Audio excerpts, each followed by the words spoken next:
cartoon is intermediate level. Welcome to Activity TV.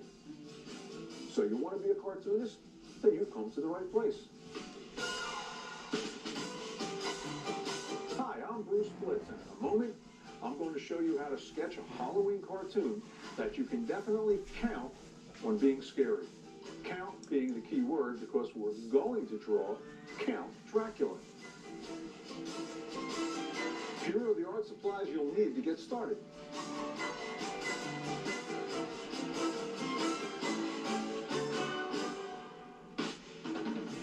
To print out a list of supplies and step-by-step instructions for this cartoon, please visit www.activitytv.tv. Let's get started drawing Count Dracula, and I'm going to lay this one out with my pencil first, and I'm going to create an oval for his head. Now, if you notice, I'm moving my hand around that page before I lower the point to the page, get a nice flowing shape. Now we have that, I'm going to switch to marker and add some features. So right about here, I am going to draw his nose, which is kind of the letter V, kind of turned on its side a little bit. All right, now we're going to draw his eyes. Now we're going to make ovals again, and make an oval right there, and another oval this way. I've kind of angled them down a little bit. All right, now we're going to cut those shapes in half with a line, just like that, and another one over here. Of course, we want his eyelids to look half closed, or half open. Depends on how you look at things, friends.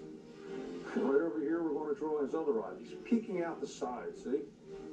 All right, now we're going to add some expression by putting his eyebrows in. Now, I like to give the eyebrows a little bit of style as well. See how it curls up on each end? And that kind of works. Same thing over here in reverse. We're going to have him looking kind of evil, like that. And we're going to put a line underneath his eyes, just like that. All right, now, he kind of looks like he's being mean now with his eyebrows down like that. But if we add his mouth in a smiling motion, like this, with the eyebrows down and everything, he doesn't look mean. He kind of looks a little mean, but more sinister and sneaky and nasty. And here are those dreaded fangs right there, which are just nothing but V shapes that connect to that smile. We put a line up here, a line over there where it pushes up the cheek. Now we're going to add some ears. More points, just like his fangs. Pointy ears. And add some detail inside, like that. Same thing over here. And we'll put a line on top of that for the same kind of detail. Now we are going to go over that shape that we started with in pencil with our marker. Now I'm going to put my pencil right underneath that ear and go around, kind of define that shape. And it doesn't have to be exactly on that shape. That's only a guide.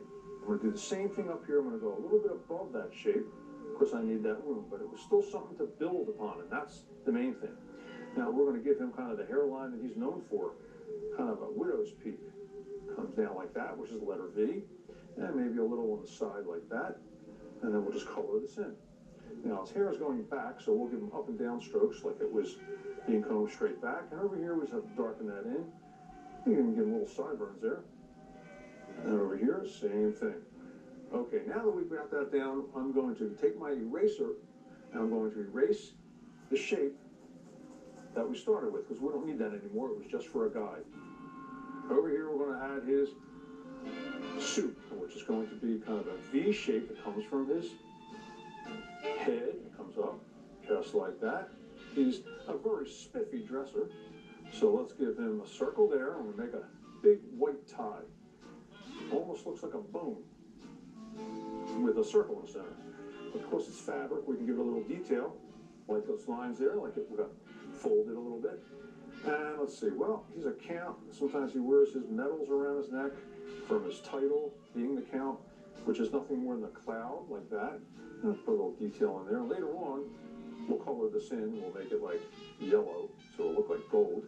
And I'll put some lines behind it all because he's wearing a ruffled shirt. I told you he was a spiffy dresser. Now over here, we're going to put his lapels in, which is kind of the letter M on its side, isn't it? But you see how nicely that works for his jacket, okay? Now we're going to right under there, under the ear, and I'm going to put my pen down, and I'm going to make his shoulders. And come down there, and same thing over here. And now I'm going to put a line in the center for his arms. And oh, he's looking great. Now we're going to go and add a cape. Of course, he always wore a cape. Come up like that. And we're going to wiggle this line. Now it goes behind his head.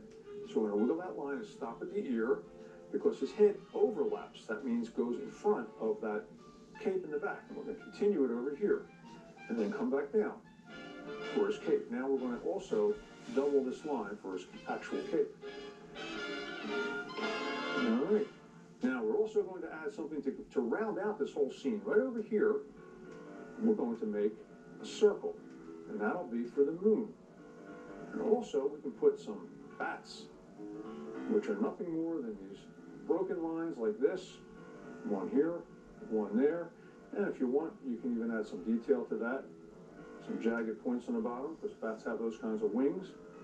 And these are Dracula's friends. Maybe a cloud like this. And there you've created a whole scene there. Maybe over here you can even add some sinister laughing. How about H-E-H, like he's laughing. All right, let's add some color to old Drac. Now, I say color, but Dracula's not known for being too colorful because it doesn't get out much in the sun. So we're going to use some gray for his face. Just going to lay it on the side, a little bit of gray, just to add a little bit of shading here. Maybe a little bit in his ear and around his eyes, like he's got like kind of dark circles. All right, just like that. Oh, it looks good. And a little yellow for that medallion that we talked about. And now some black for his suit. Now I'm going to put that in like that, and I'm going to just lay some straight lines down. It kind of looks like shiny when you leave that white. All right. Now we're going to use some red for that cape.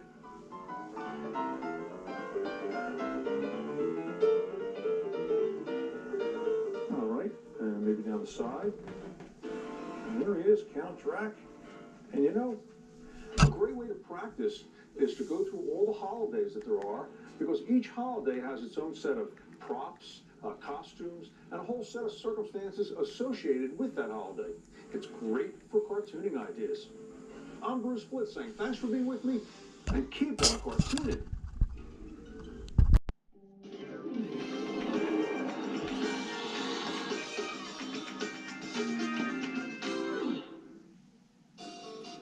This cartoon is beginner level. Welcome to Activity TV. So you want to be a cartoonist? Then you've come to the right place.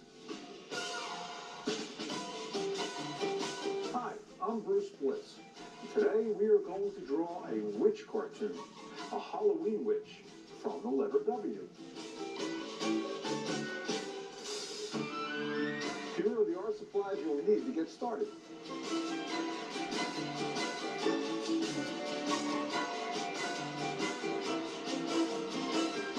To print out a list of supplies and step-by-step instructions for this cartoon, please visit www.activitytv.tv.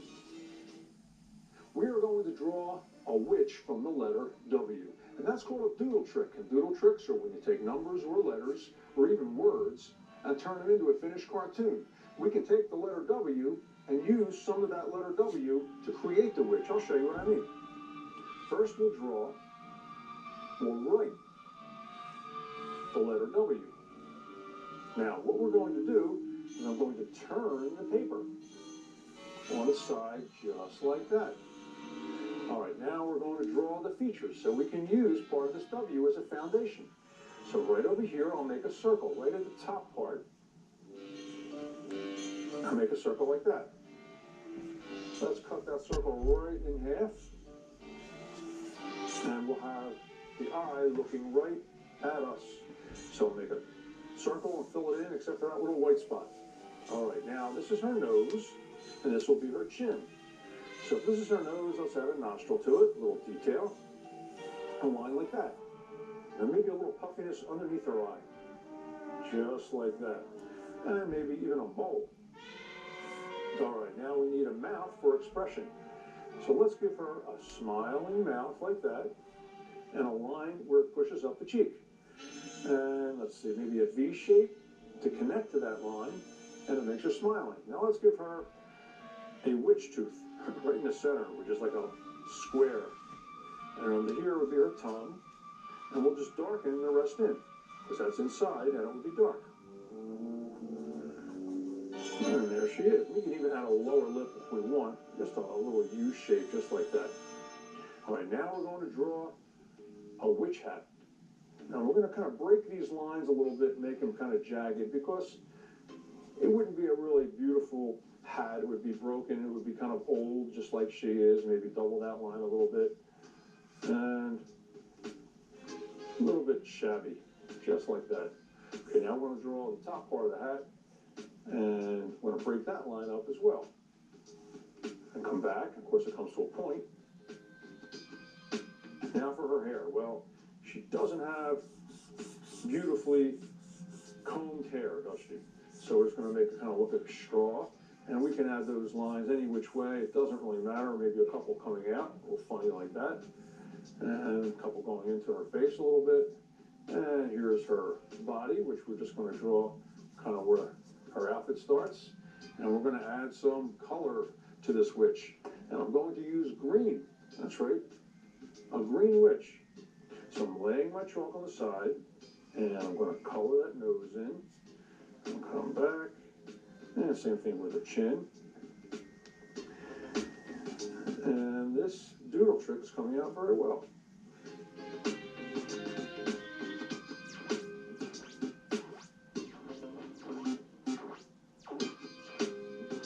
I'm going to use a little bit of black for her hair, but I'm going to lightly do that because I don't want it to look too dark. I want it to look kind of like a grayish. Maybe a little black for her outfit up front, and of course some black for her hat. And we can go back in and add some extras to this witch, because if she's a witch, well, maybe she would have some stars or some cartoon effects and accessories. And there are those little extra doodles around your drawings that kind of drive your point home a little bit. Like in this case, little stars, maybe an actual star over here, like this. Like maybe she's casting a spell.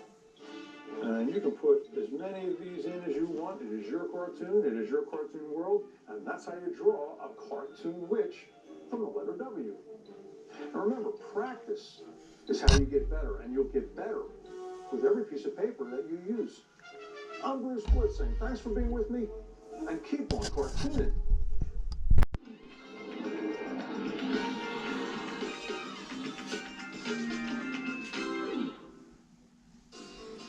This cartoon is beginner level. Welcome to Activity TV. So you want to be a cartoonist? Then you've come to the right place.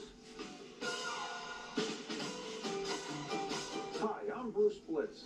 Now, people come in all shapes and sizes, and so do jack-o'-lanterns. So grab your art supplies and get ready to draw, because I'm going to show you how to create Halloween jack-o'-lanterns. Here are the art supplies you'll need to get started.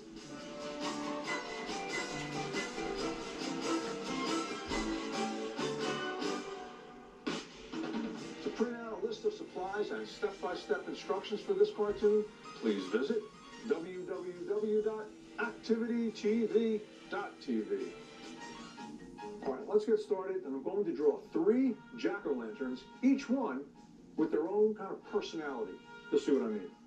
I'm going to use pencil to lay this out too.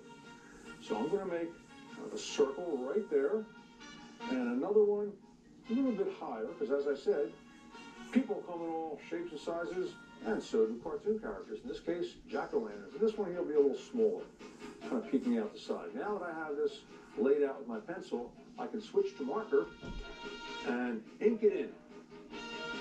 And a pumpkin, I'm going to start up top, and I'm going to make that line come down like this. And same thing up here. I wanted to leave that little bit of a V shape up top. So come down and meet that other line. Now let's put a stem on top for some detail. And that's kind of a cylinder shape, kind of bent a little bit, a little detail in the middle like that. All right, that's one pumpkin. And over here we're going to make a tall pumpkin. So we'll do the same thing. We'll start up top and come down. Now this one is a little bit behind that one. So we stop that line and let this one be in front.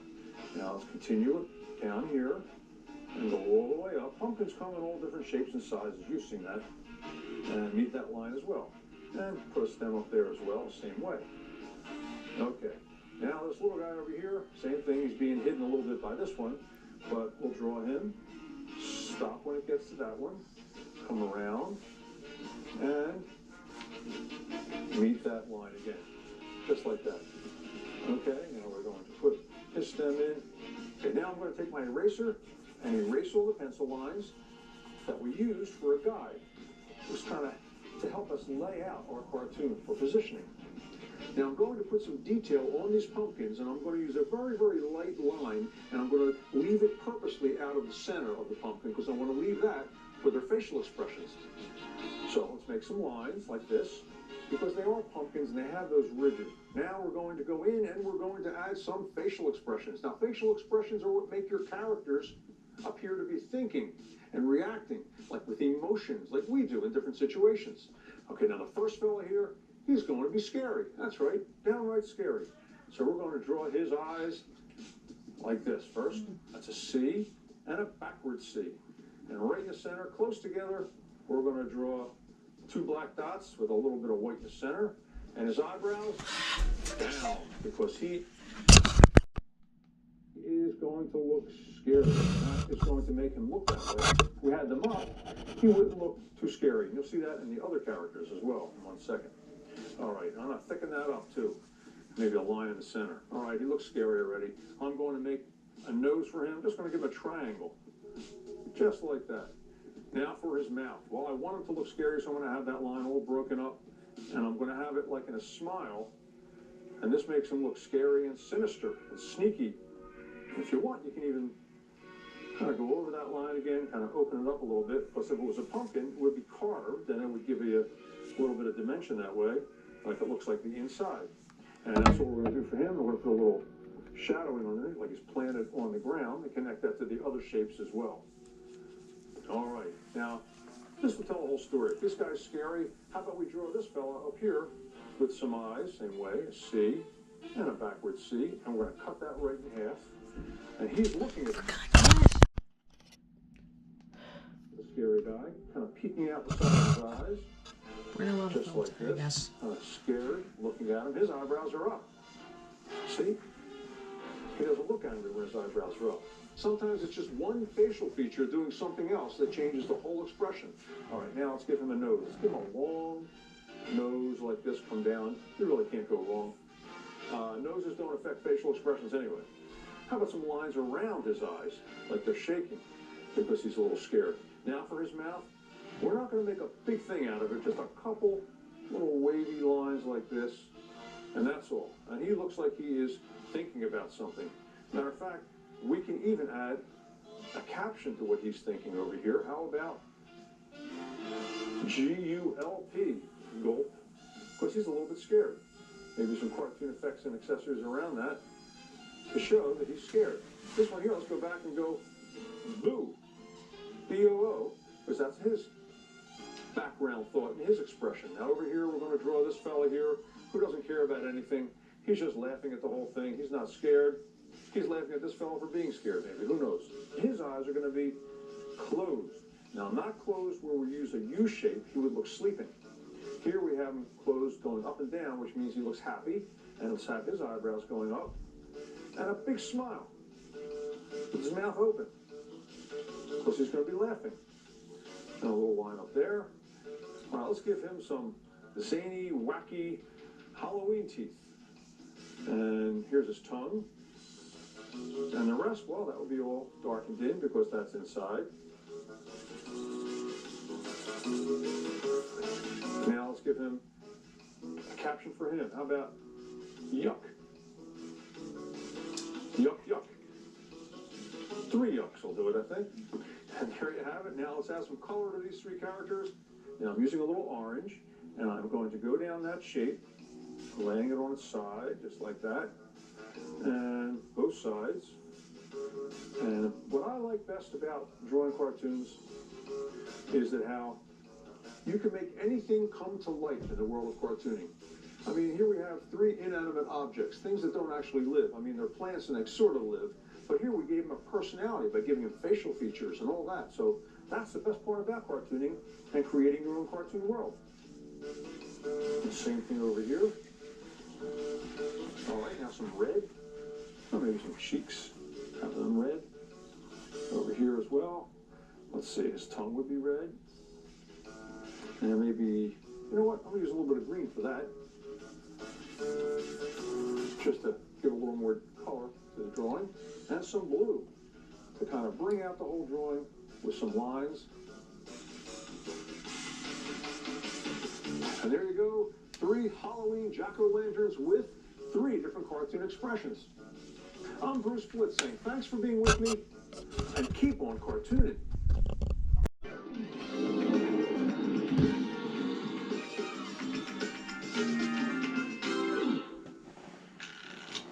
To print out step-by-step instructions for this magic trick, please visit www.activitytv.com. This trick is intermediate level. Hi, I'm Ryan Oakes, and welcome to Activity TV. Now, this next trick doesn't seem gross, but it will be. I'm here with my friend Sarah, who's going to help me with this next trick. Sarah, sometimes I can't decide what I want to have for dinner, so I've made up some cards here to help me decide. Let me show you what I've got. I have a picture of a burger, a fish, some delicious pasta, a healthy salad, and pizza, my favorite. So, some pretty good choices. Here's how I decide. I put one underneath and say, I love it. Then I put one on the table and say, I like it. Same thing here. I love it. I like it. I love it. I like it. I keep doing this till I'm left with just one card. I love it. I like it. I love it. I like it. Let's see what I got. A salad. It'll be a healthy night tonight. Let's do it again, only this time, you're going to choose. I'll give him a quick shuffle. Then you'll follow the same procedure and lay them on the table. I love it. I like it. Okay, there are the cards. Put one underneath. I love it. I like it. I love it. I like it. I love it. I like it. I love it. I like it. Love I love it. And I like like it. There it. you go. Don't turn over your choice yet. Let's see what you could have had for dinner tonight. Okay. Well, we've got the pasta. Delicious. Burger. The burger. My favorite. Yeah. Salad, fish, pizza. A lot of really good choices there, Sarah. Let's see what you chose. A bucket of dirt and worms. Ew. Pretty gross, huh? Bon appetit. Thanks, Ryan. Sorry.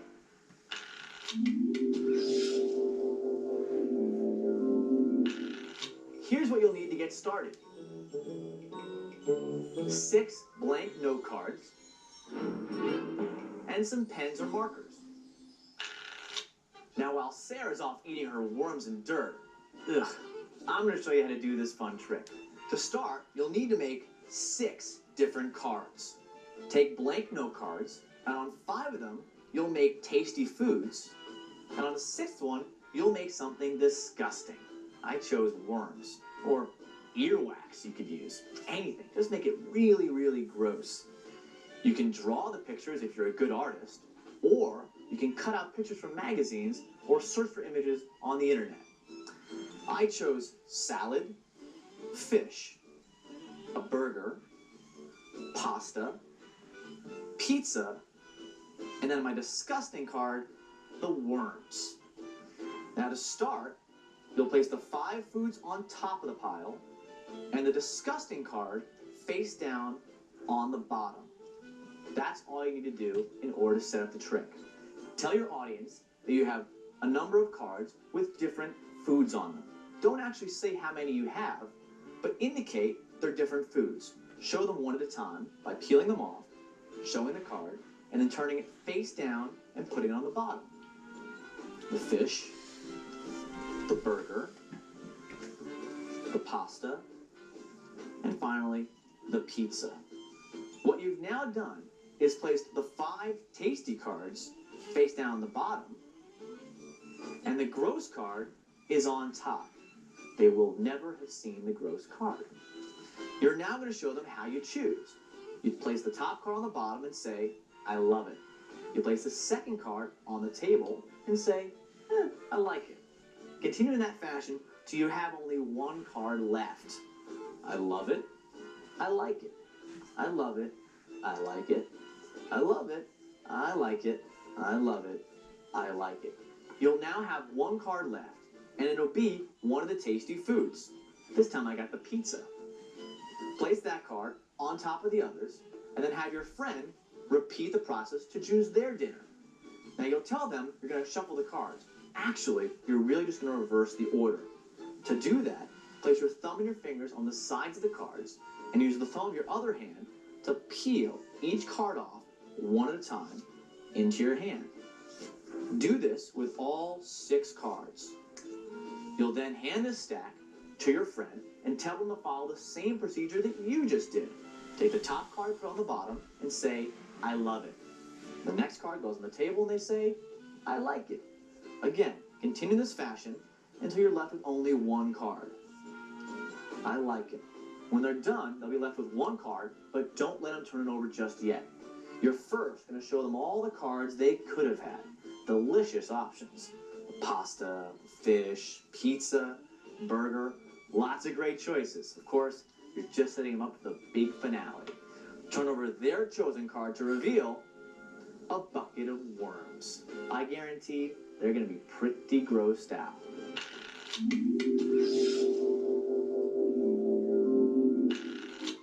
I'm here with my friend Sarah, who's going to help me with this next trick. Sarah, sometimes I can't decide what I want to have for dinner, so I've made up some cards here to help me decide. Let me show you what I've got. I have a picture of a burger, a fish, some delicious pasta, a healthy salad, and pizza, my favorite. So, some pretty good choices. Here's how I decide. I put one underneath and say, I love it. Then I put one on the table and say, I like it. Same thing here. I love it. I like it. I love it. I like it. I keep doing this till I'm left with just one card. I love it. I like it. I love it. I like it. Let's see what I got. A salad. It'll be a healthy night tonight. Let's do it again, only this time, you're going to choose. I'll give him a quick shuffle. Then you'll follow the same procedure and lay them on the table. I love it. I like it. Okay, There are the ready? cards. Put one underneath. I love it. I like it. I love it. I like it. I love it. I like it. I love it. I like it. Love I love it. And I like like it. There you it. go. Don't turn over your choice yet. Let's see what you could have had for dinner tonight. Okay. Well, we've got the pasta, delicious. Burger. The burger, yeah. Salad, fish, pizza. A lot of really good choices there, Sarah. Let's see what you chose. A bucket of dirt and worms. Ew. Pretty gross, huh? Bon appetit. Thanks, Ryan. Sorry. That's all there is to it. It's a mathematical trick, so it'll always work. Just remember the exact process, and you'll be fine. Remember, the more you practice, the more seamless your performance will be, and the more amazed your audience will be. I'm Ryan Oakes, and I'll see you next time.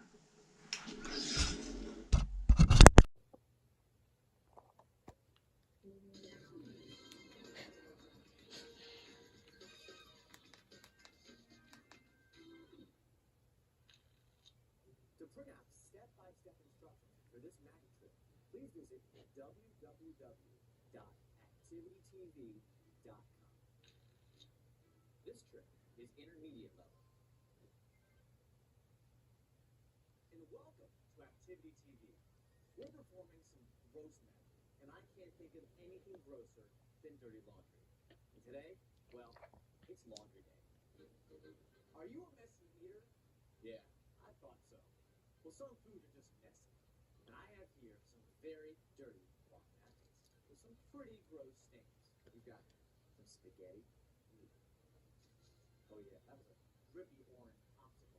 And finally, some chocolate sauce from an ice cream sundae. But that was delicious. Now these are some pretty awful stains. But now you'll see me clean them almost effortlessly with just a little magic. Let's place them inside this empty bag. See? Nothing inside. I'll close off the bag after the handkerchiefs are inside. All three go inside.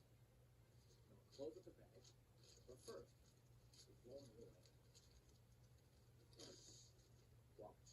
1, 2, 3. They're clean. Don't believe me? Well, check it out for yourself. That's 1, that's 2, and that's 3. They're clean as a whistle.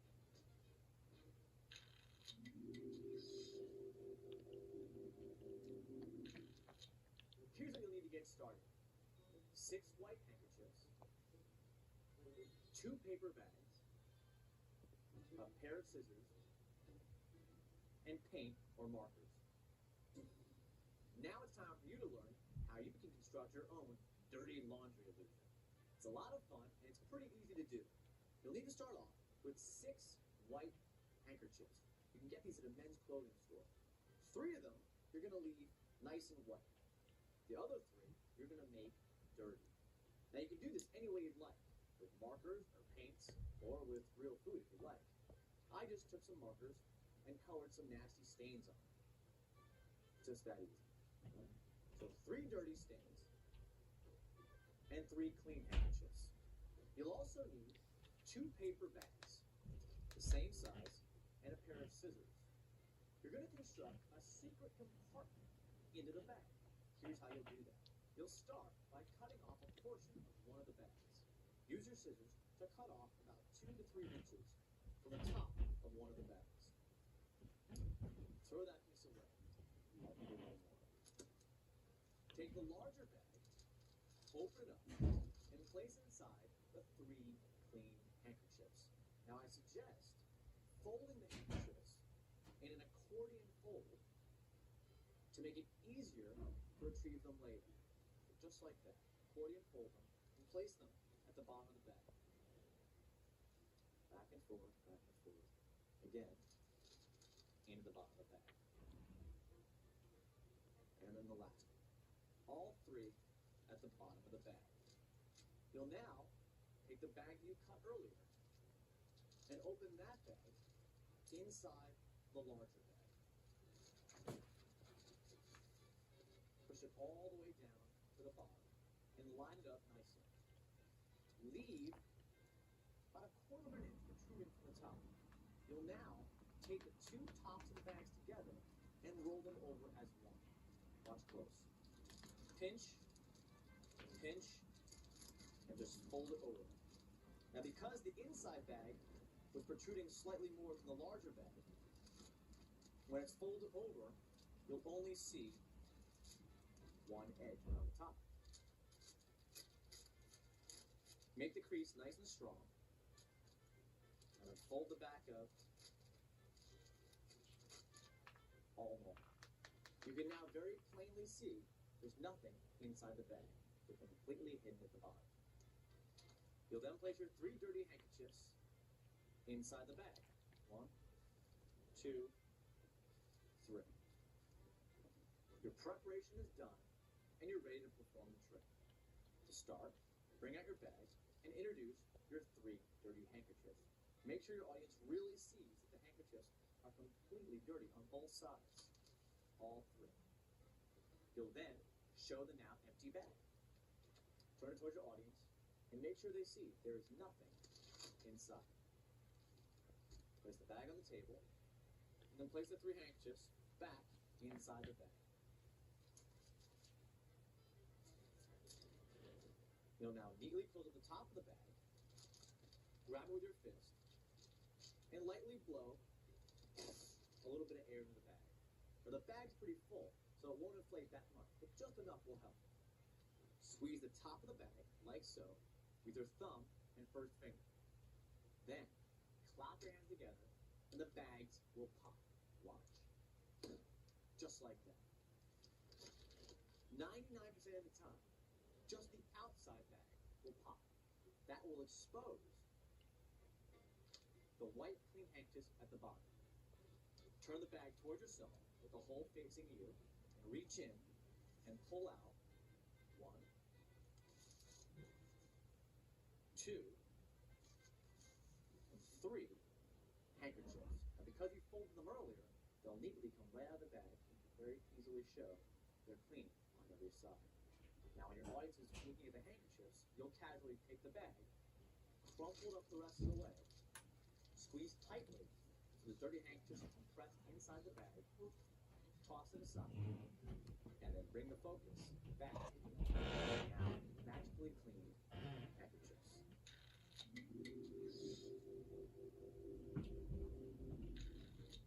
Are you a messy eater? Yeah, I thought so. Well, some foods are just messy. And I have here some very dirty raw napkins with some pretty gross stains. We've got some spaghetti. Oh yeah, that was a drippy orange popsicle. And finally, some chocolate sauce from an ice cream sundae. But that was delicious. Now these are some pretty awful stains. But now you'll see me clean them almost effortlessly with just a little magic. I'm going to place them inside this empty bag. You see? Nothing inside. I'll close off the bag after the handkerchiefs are inside. All three go inside. I'll close up the bag. But first, with rolling wood. Watch. 1, 2, 3. They're clean. Don't believe me? Well, check it out for yourself. That's 1, that's 2, and that's 3. And they're clean as a whistle.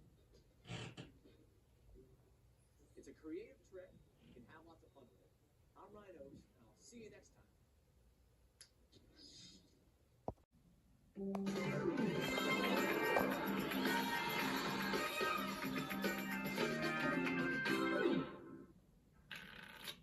To print out step-by-step instructions for this magic trick, please visit www.activitytv.com. This trick is intermediate level.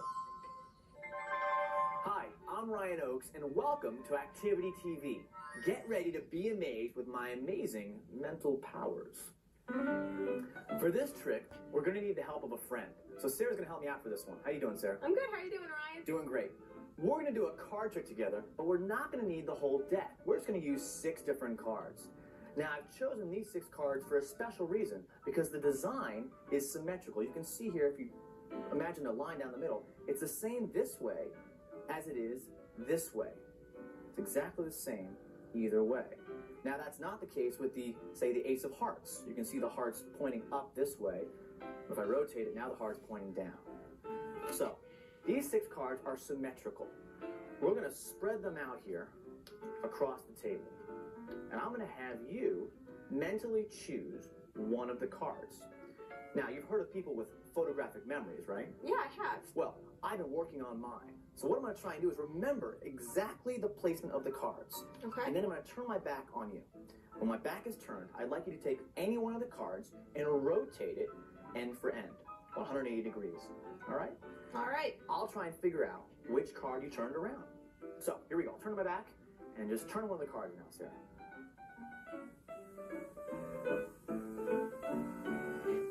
Okay. All done? All set. Okay, great. Let's just see here. I can remember the placement of the cards. Yes, it was the 2 of spades you rotated. It was. Pretty cool, huh? Very cool. Let's do it again, only this time you can make it harder for me.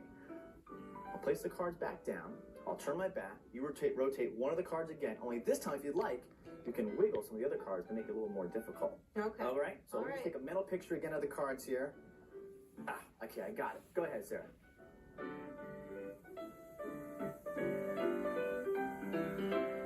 Okay.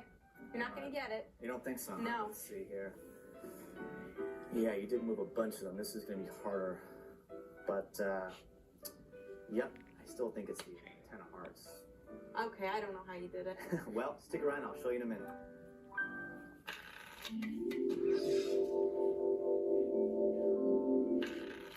Here's what you'll need to get started. A deck of playing cards. Now, in preparation for this trick, you'll need to find a special deck of cards. Take a look at a card in your deck and see if the card is printed perfectly or off-center. Many decks of playing cards have the faces printed slightly off-center. this is exactly the type of deck you'll need. If it's off-center, you'll notice that the pips in the top left and the bottom right corners are not equidistant from the sides. A pip is what magicians call the number and the icon in the corners of a playing card. For instance, with this 4, you can see that the 4 up here is closer to the edge than the 4 down here. This is exactly what you'll need. The misprinting will allow you to obtain secret knowledge necessary for this effect. To start, show your assistant the deck of playing cards and remove 5, 6, 7 different cards. Just make sure that the 6 or 7 cards are all symmetrical. 4 of clubs is a good one, 2 of spades, 10 of hearts, 2 of hearts, queen of diamonds, 10 of spades. Those are all perfect for this trick. Once the cards are on the table in a row, make sure that the pips are all the same in the top left-hand corner. All the pips in this corner should be closer to the edge. This will allow you to be able to tell when one of the cards has been reversed, because then the pip in the lower right corner will be closest to the edge. So, once the cards are on the table and all the pips are the same in the top left-hand corner, you're ready to perform the trick.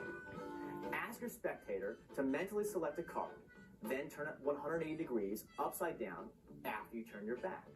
You will not see which one has been turned, but you will be able to know which one was turned because of the pip in the top left-hand corner. It will now be in the bottom right. You'll then magically reveal which card has been reversed. If you'd like to repeat the trick, simply realign the cards so the pips are all going the same way. Then turn around again and ask your assistant to reverse a new card. You'll always know which one it is.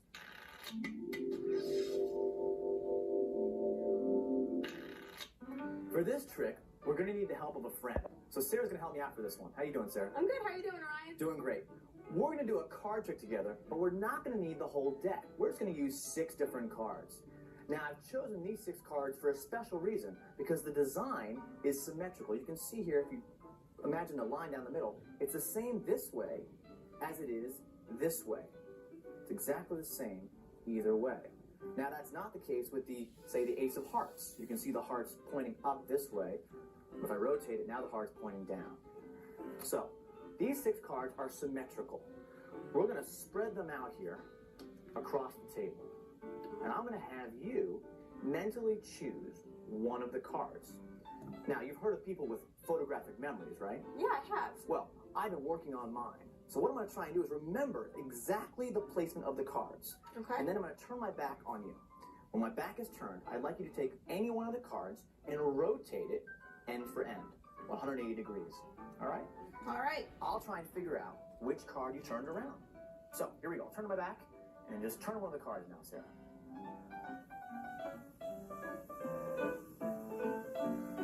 Okay. All done? All set. Okay, great. Let's just see here.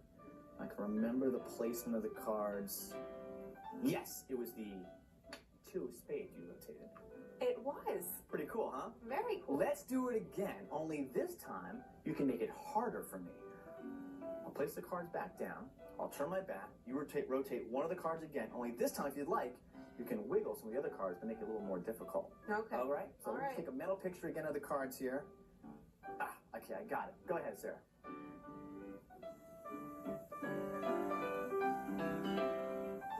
Okay. You're not going to get it. You don't think so? No. Let's see here. Yeah, you did move a bunch of them. This is going to be harder. But, yep, I still think it's the 10 of hearts. Okay, I don't know how you did it. Now, remember, the more you practice, the better you'll perform. I'm Ryan Oakes, and I'll see you next time.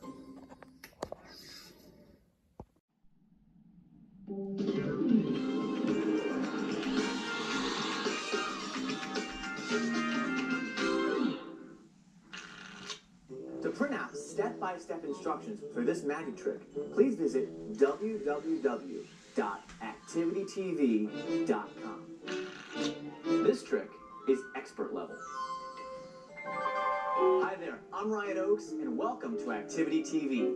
Get ready to perform some gross magic. As a magician, you want to take good care of your hands. But before I start here, I want to show you that there's no cuts or bruises anywhere on my hands. Now, I'm going to grab some spare change and show you something pretty crazy. It involves just one coin and a lot of concentration. If I rub this coin between my fingers, it gets warmer, but that's just friction. I'm going to place a quarter on the table, and I'm going to try and make it even warmer, but by using my mind. All it takes is a moment of intense concentration. The coin is actually getting warmer right now. Yeah, let's see. Yeah, it's definitely getting warmer. Ouch, it almost burns when I touch it. Actually, I can prove it. A little more. Yes, it's out. Let's see. Ooh! Yeah, that really is hot. In fact, if you look closely here, I actually have a blister on my finger. Now that's pretty gross.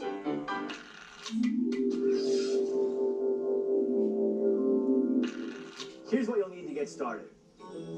A key with a round key ring hole and a coin. Now don't worry. To do this trick, you're not really going to need to get a blister. The secret is a key. That's all there is to it. But you're going to need a special key. You'll need a key that has a keyhole that's round. This is perfect, as is this key. Hole's a little smaller on this one. Here's an example of a key that won't work so well. This keyhole is slightly rectangular. So, we'll use this key. That's the perfect size. You'll notice now that if you place one of your fingers against the hole and squeeze tightly, it will actually leave an indentation on your fingertip that looks like a blister. That's all there is to it. Now to start, you'll place the key in your left-hand pocket and the coin in your right-hand pocket. Make sure your audience sees that there's nothing in your hands and there's nothing unusual about your fingers. Don't say the word blister, but you can say I don't have any cuts or bruises. That's important for later. Now reach in your pockets to go get a coin. Actually, you're getting the coin in your right hand. Bring that out first. And the key will be hidden in your left hand. Casually place your left hand by your side with the key hidden in your fingertips. Show the quarter and demonstrate that it gets warmer if you rub it. You'll then place it on the table. You'll now place your hands behind your back and create a little misdirection by leaning over and looking at the coin. This will keep your audience focusing on the quarter and not on your hands behind your back. Concentrate on the quarter and pretend to make it get warmer. You'll have to do some acting here to make it look convincing. Bring your right hand forward and touch the coin quickly. Ooh! And make it look like it burns you. Bring your right hand back behind your back and concentrate again on the quarter. While you're doing that, you'll be placing your middle finger against the key and pressing very tightly. You'll need to do that for about 20 seconds to get a really good impression on your finger. Again, look at the coin and concentrate really hard. You'll then place the key in your right hand and bring your left hand forward empty and use your middle finger to touch the coin down like that and then bring it up and act like it's been burned. Shake your hand and then show your audience that you really do now have a blister on your fingertip. While your audience is grossed out by the finger, you can casually put the key away in your right hand pocket so you're totally clean.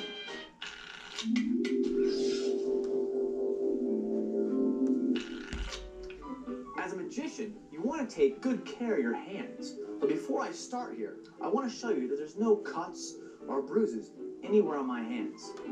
Now, I'm going to grab some spare change and show you something pretty crazy.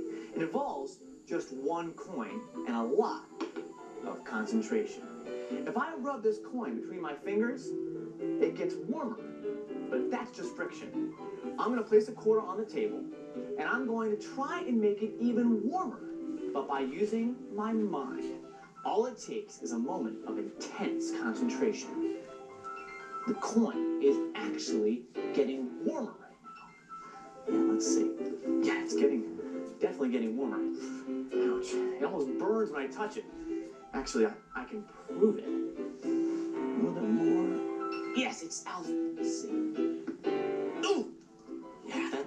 hot. In fact, if you look closely here, I actually have a blister on my finger. Now that's pretty gross.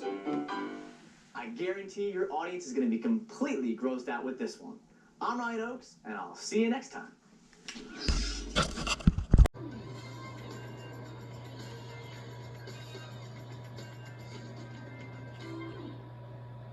To print out step-by-step instructions for this magic trick, please visit www.activitytv.com.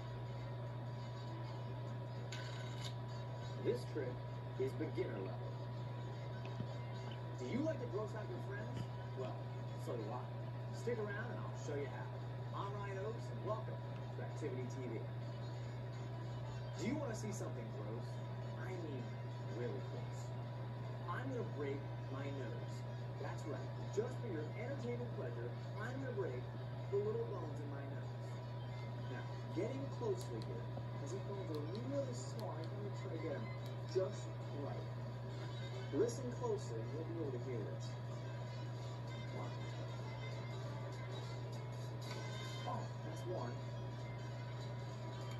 That's the other one. Oh, man. That hurts. If that heals up a bit.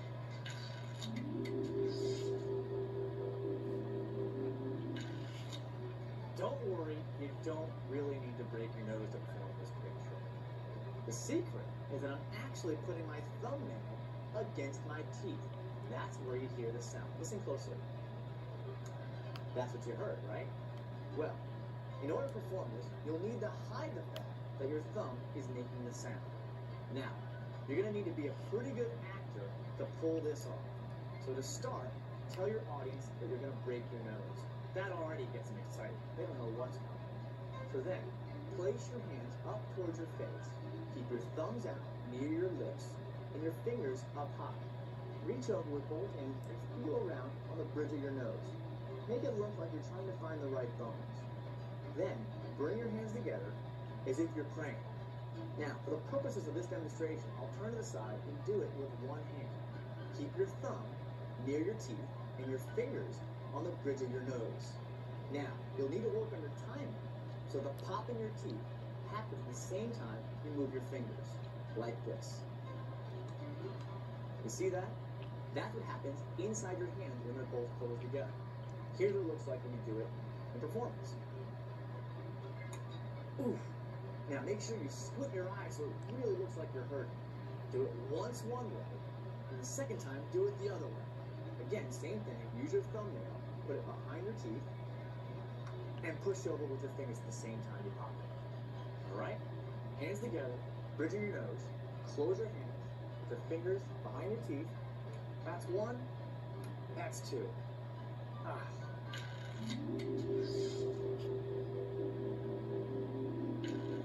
I'm gonna break my nose. That's right. Just for your entertainment pleasure, I'm gonna break the little bones in my nose. Now, getting closely here, because these bones are really small, I'm gonna try to get them just right. Listen closely, and you'll be able to hear this. One. Oh, that's one. That's the other one. Oh, man. That hurts. It'll take some acting, but believe me, your friends are going to be grossed out. I'm Ryan Oakes, reminding you, you can pick your friends, and you can pick your nose, but you can't pick your friend's nose. Thanks a lot. I'll see you next time.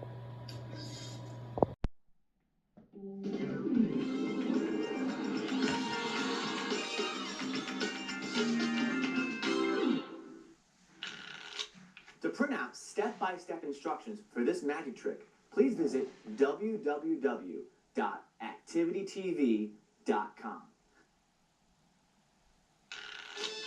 This trick is beginner level. Hi, I'm Ryan Oakes, and welcome to Activity TV. Now today, we're doing gross magic tricks, and this one is really going to freak them out. You know how some people crack their knuckles? Well, it's a pretty gross habit, and it's also bad for your fingers. In fact, it's so bad that if you do it too much, your fingers might actually start falling off. Here, I'll show you what I mean. Listen closely. Ouch! Look at that. I took my finger right off. But don't worry. I'm back to normal now. Don't make me do that again. Kinda hurts.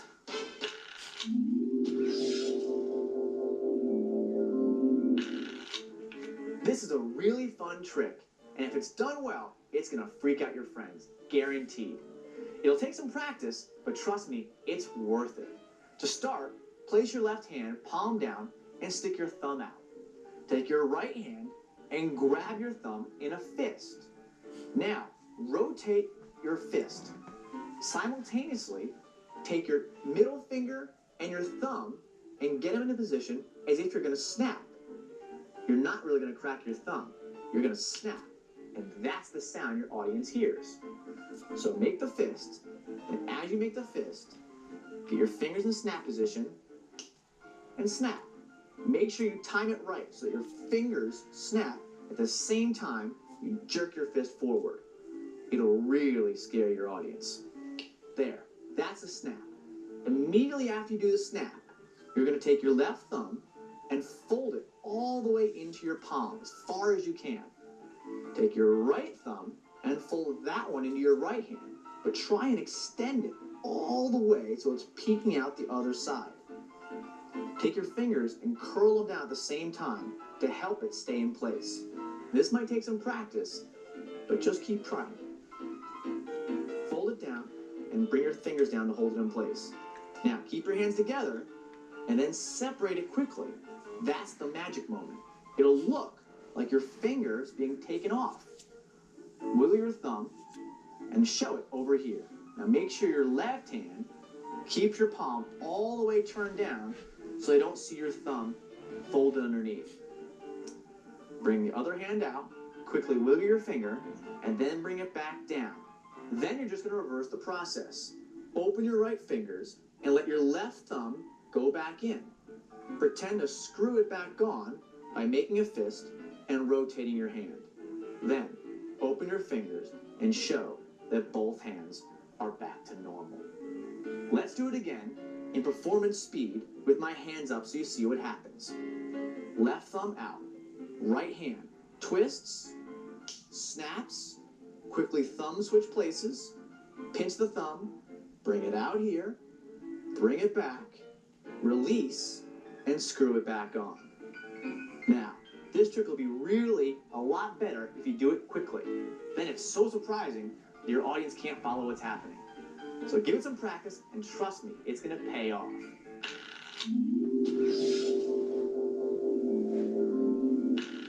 You know how some people crack their knuckles? Well, it's a pretty gross habit, and it's also bad for your fingers. In fact, it's so bad that if you do it too much, your fingers might actually start falling off. Here, I'll show you what I mean. Listen closely. Ouch! Look at that. I took my finger right off. But don't worry. I'm back to normal now. Don't make me do that again. Kinda hurts. Now, if you can't manage to get your thumb all the way to the side there, as I'm doing here, this is still a great quick trick that makes it look like you're breaking your thumb. You can just leave it at that. Take your thumb out, grab your other hand, twist, and then snap. Trust me, that alone is still a great trick. So have fun with it. I'm Ryan Oakes, and I'll see you next time.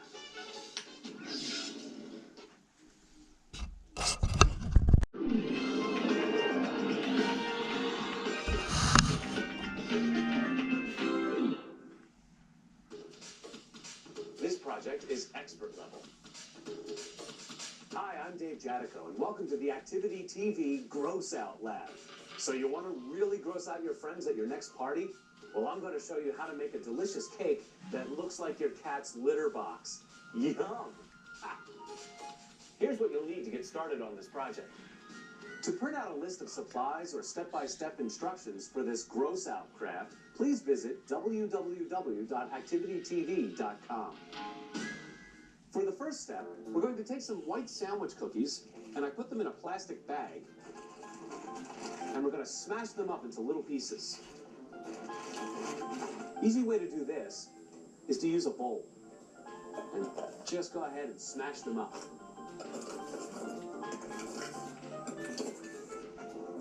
Don't forget to close the bag before you start. Seal it up all the way so you don't get crumbs all over the floor.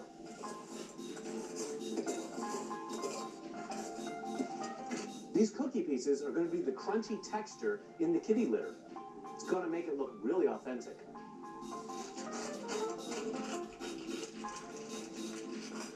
Okay, this is looking really good. We have all these little pieces. This is going to be the texture of our kitty litter. It's gross even thinking about it.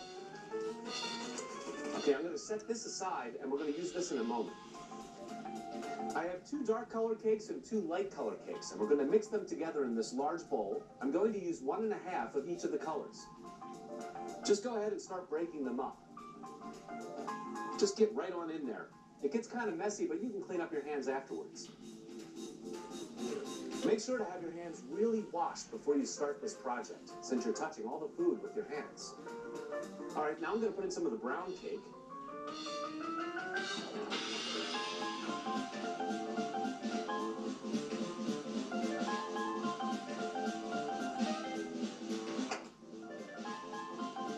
Now I'm going to mix it up a little bit. And then we're going to add some pudding so it sticks together. Now we're going to add some pudding. That's going to hold all the cake together. Just go ahead and grab a little bit of pudding with your hands and go ahead and just pour it on in. I'm using some vanilla pudding. It gets really messy. Once your cake and pudding mixture is about the consistency so that you can pack it like a snowball, then you're ready to go. You don't want to add too much pudding or it'll get runny. I'm going to clean up and then we'll add our cookies. Okay, that feels better now that my hands are all clean. So let's now move on to the cookie crumbs. We're going to take about 1/4 of the cookies and put them into a little bowl and add some green food coloring. We're using the green food coloring so it'll look like the chlorophyll that you see in kitty litter. That's the stuff that helps control the odor. But our cake is going to smell great. Just keep stirring it around until everything turns green. Don't worry if every single piece doesn't get covered. That'll actually help make it look more textured. This is going to be really gross. Really, really gross. Now we want to take the rest of the cookies and add them into the cake mix. Just go ahead and pour them in and mix them up. You can use a spoon for this. This is going to give it a really cool texture. Okay, all of our mixing is done. Now it's time to put the whole cake together. We have a kitty litter box here lined with a kitty litter liner so it looks really authentic. Go ahead and start to pour in the cake mix. Just spoon it out and put it on the corners and across the middle, and then press it down so it has a nice consistency to it. Okay, now the cake's all in. Now it's time to add the green cookies on top to look like the chlorophyll. Just go ahead and pour them in and sprinkle them around. This looks really authentic. Make sure you keep your cat away from this. We're almost finished. Now we're going to do one more step that's really going to make this gross. We're going to add these chocolate little surprises, one for each of the guests that's coming over to eat your kitty litter cake. All I'm doing is I'm going to smush them up a little bit so they don't look so factory made. Just like that. And then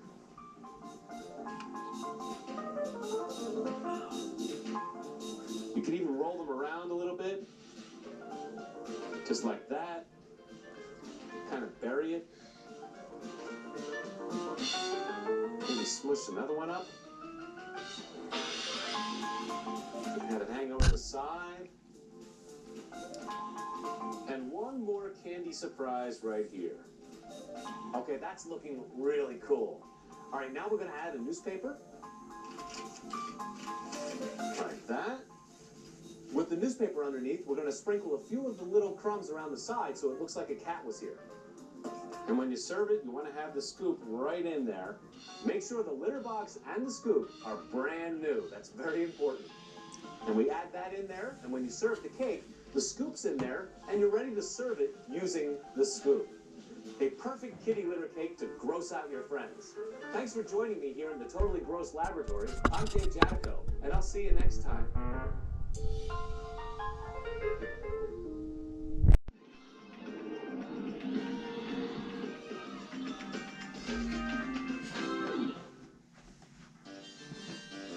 This project is beginner level. Hi, I'm Dave Jadico, and welcome to the Activity TV Gross Out Lab. Who says you can't play with your food? Today, we'll be creating an apple monster that is sure to gross out even a fruit fly. Here's what you'll need to get started on this project. To print out a list of supplies or step-by-step instructions for this gross out craft, please visit www.activitytv.com. Our first step is to take an apple, and we want to carve a face into the front of it. We'll use a knife, and you want to be really careful with this step. This might be a good job for your adult helper. Decide what kind of face you want to make, and then just start carving. I'm going to make mine look kind of like a jack-o'-lantern. It's going to have some evil eyes and really sharp, pointy teeth.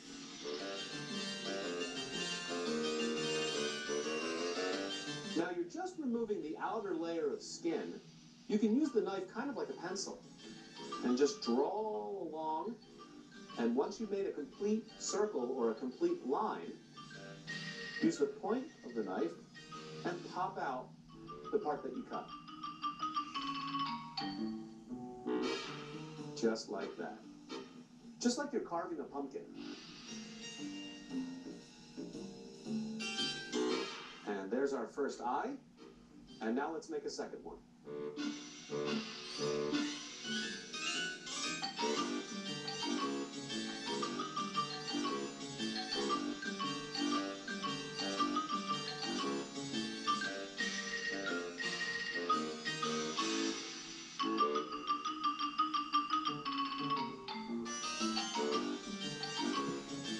And again, just pull out the part you don't want. And our face is almost finished. Now let's cut a mouth into our apple monster. I'm going to make mine frowning and put in a couple of fangs. There are the teeth.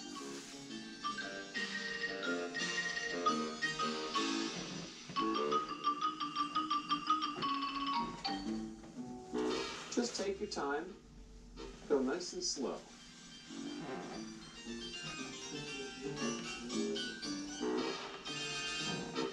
You can make your face any way you like. You can make it angry or scary. And again, pry away the skin with the point of the knife.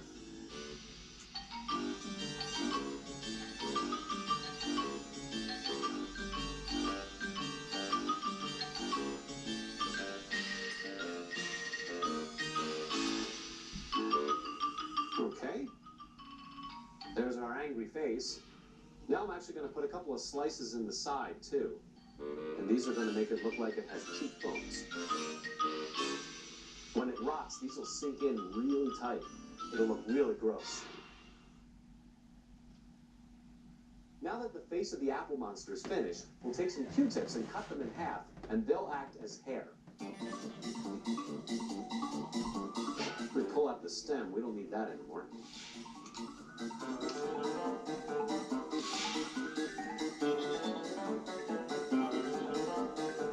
And I can just cut my Q-tips right in half. And we can stick them right in the top. And this will be its really gross hair. And cut a bunch of Q-tips all at the same time.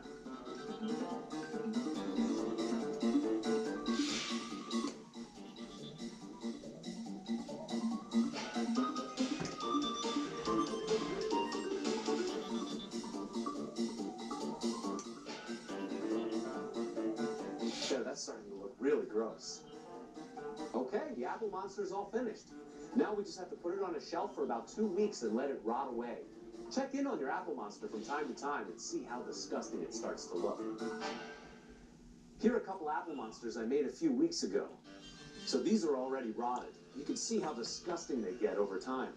This one I have some Q-tips for the hair, and I even use some Q-tips for the eyeballs.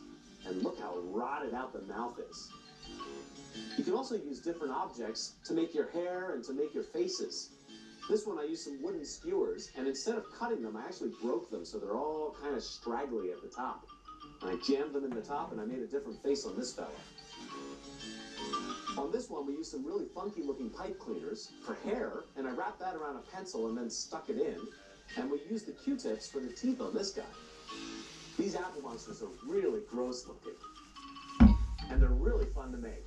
Thanks for joining me in my totally gross laboratory. I'm Dave Jadico, and I'll see you next time.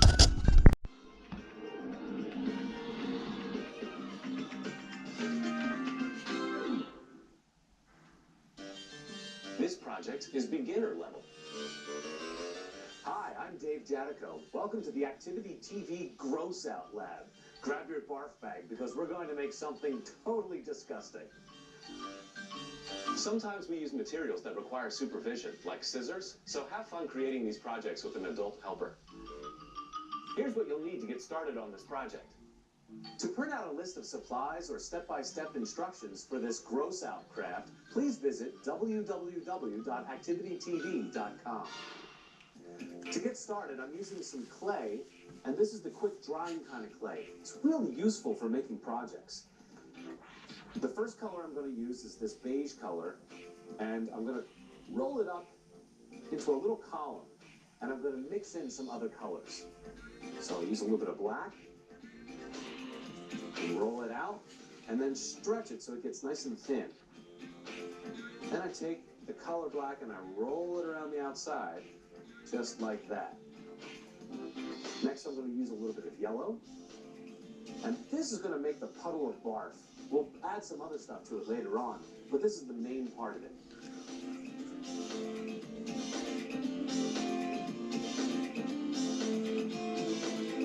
This is just a technique that you can use to mix clay so the color kind of gets spread all throughout.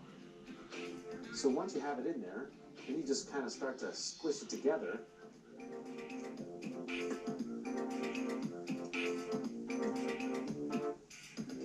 And it already starts to look like a puddle of disgusting mess. Let's add some green to it now.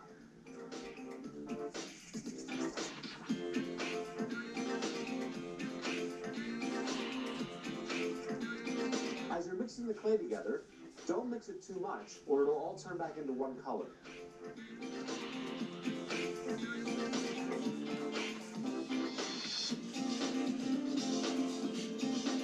You also can smear it around a little bit with your fingers. I'm going to put a little bit more yellow over here. You just grab a piece of yellow and stick it in and smush it around. Just like that. It's really starting to look gross, isn't it? Once you have the barf puddle all put together, now you want to add some things to give it some texture. I have a few buttons here. I'm going to stick those in. Kind of like a pet threw all this up. Make sure the buttons are stuck inside so when the clay dries, they won't fall out. They'll stick in for good. And here's a piece of string. Be careful using the scissors. That might be a good project for your adult helper to help out with. Fray the string up a little bit. It'll make it look more disgusting. And then go ahead and make a little hole and just stick it right on in. You can also add a couple of feathers as well. And just cut off the end of the feather so it's not so long. And then go ahead and just stick it right in.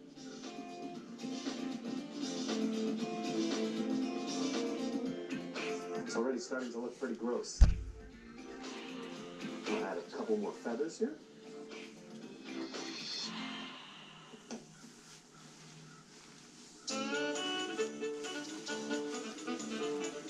And maybe a little bit more string.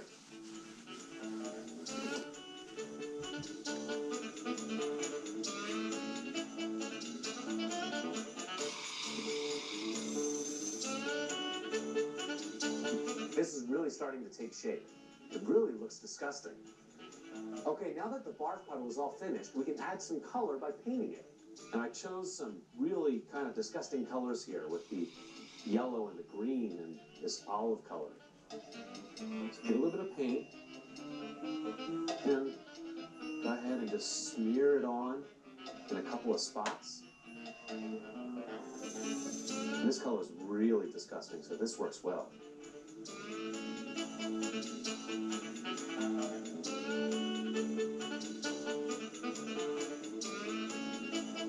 Make sure to get some of the paint on the feathers too.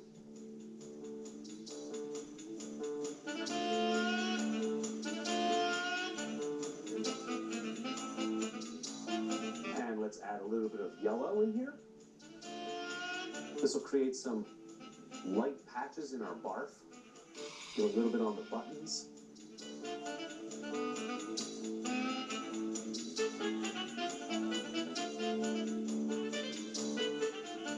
And a little bit of the bright green.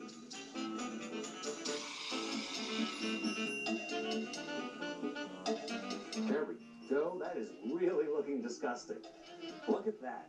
Perfect for April Fool's Day, Halloween, or any time you're really up for grossing somebody out. Thanks for joining me in my totally gross laboratory. I'm Dave Jadico, and I'll see you next time. Ah, looks awful.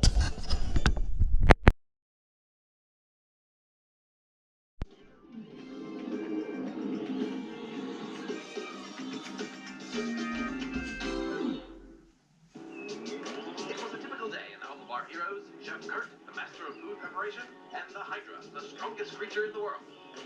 Everything seemed perfectly normal until...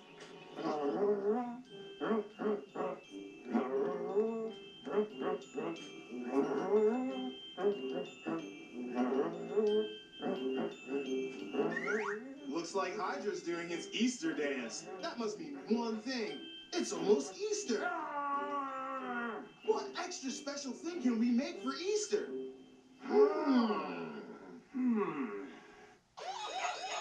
Sounds like we got one. It's from Sarah in Philadelphia, Pennsylvania. My mom makes amazing cocoa granola that I sprinkle on my yogurt for breakfast every day. You can also eat it like regular cereal and milk, like my brother Greg does. You should teach people to make it because I know they would love it. Okay, Sarah from Philadelphia, we're gonna make your cocoa granola. Cocoa granola? Cocoa granola. Cocoa granola? Get ready for a sweet fruitacular breakfast surprise. We're making cocoa granola. Let's eat!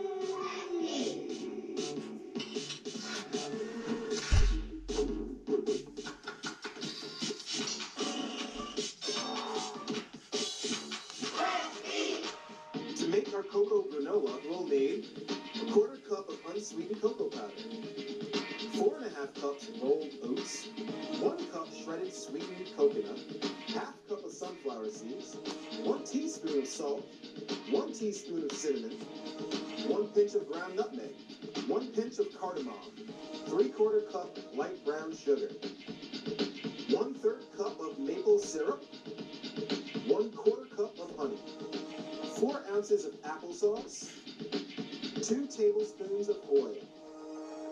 Now this here is a super easy, fun recipe. Cocoa granola. A little chocolate, a little healthy, all breakfast. Yeah. Now we'll start mixing up our wet ingredients. We'll start by adding our honey. And you can use any small saucepan for this. And now our syrup. Yeah, extra sweet. A little bit of oil. And then we add our applesauce. Any snack pack of applesauce will also do. And then we warm our ingredients over low heat until blended. Always get an adult to help you when you use the stove or a Hydra.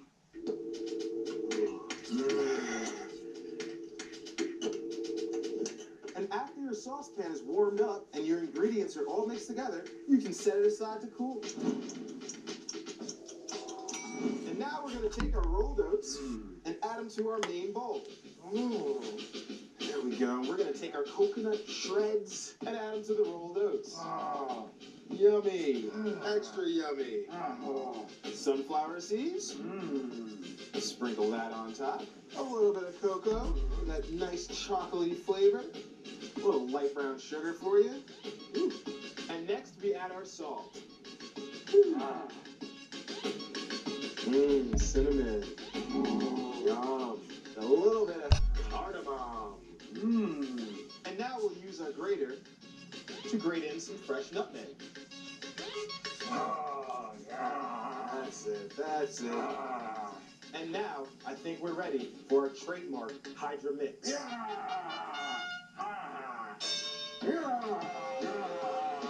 That's it, get it all in, get it all. Pick up that sugar, mash those oats. Great mix, Hydra. Now we're gonna add our wet ingredients. Let's get wet. You know what that means, right? It means another trademark Hydra mix. Get him, boy. Yes, Hydra. Mix.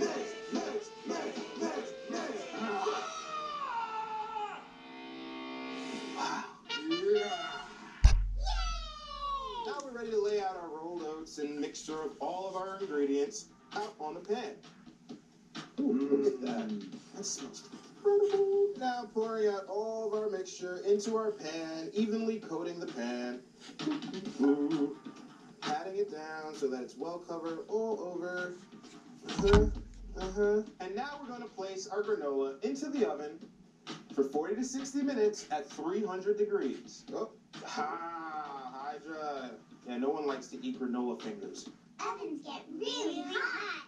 Get an adult to help you with this. There we go. Now, halfway through our baking, we're going to remove our granola, and we're going to give it a healthy flip so that we ensure it's crunchy all the way throughout. And now set it back into the oven. And after 20 minutes, we'll pull it right back out. Oh, yes, smell like chocolatey granola goodness. And my favorite way to eat cocoa granola is with a little yogurt and blueberries. First, we'll add our yogurt, some blueberries, space it out, little surprises, blueberry surprises. And after your granola has cooled, add it to your yogurt. And blueberry combo, extra yummy. And that was our super easy cocoa granola recipe. There are tons of ways to eat it, but this is how I'm going to eat mine. Let's eat! I'm so hungry, let's cook something to eat. If I make it by myself, then I can make it extra sweet. I'll make it spicy, make it chewy, make it salty, make it gooey. Put my kitchen board, wash my hands, I'm ready to get to it, cause I'm hungry. So hungry, I just need some place to be. I'll mix them in the batter, make it splatter on the cookie sheet. And watch me toast it, watch me bake it. Chocolate ice cream, I'ma shake it. Everything I make so yummy, you can taste, but you can't take it. You can only in that kitchen and cook like me. Oh yeah, I'm gonna show you how to cook like me, cause I'm hungry. So hungry, let's cook something to eat, cause I'm hungry. So hungry, let's cook something to eat.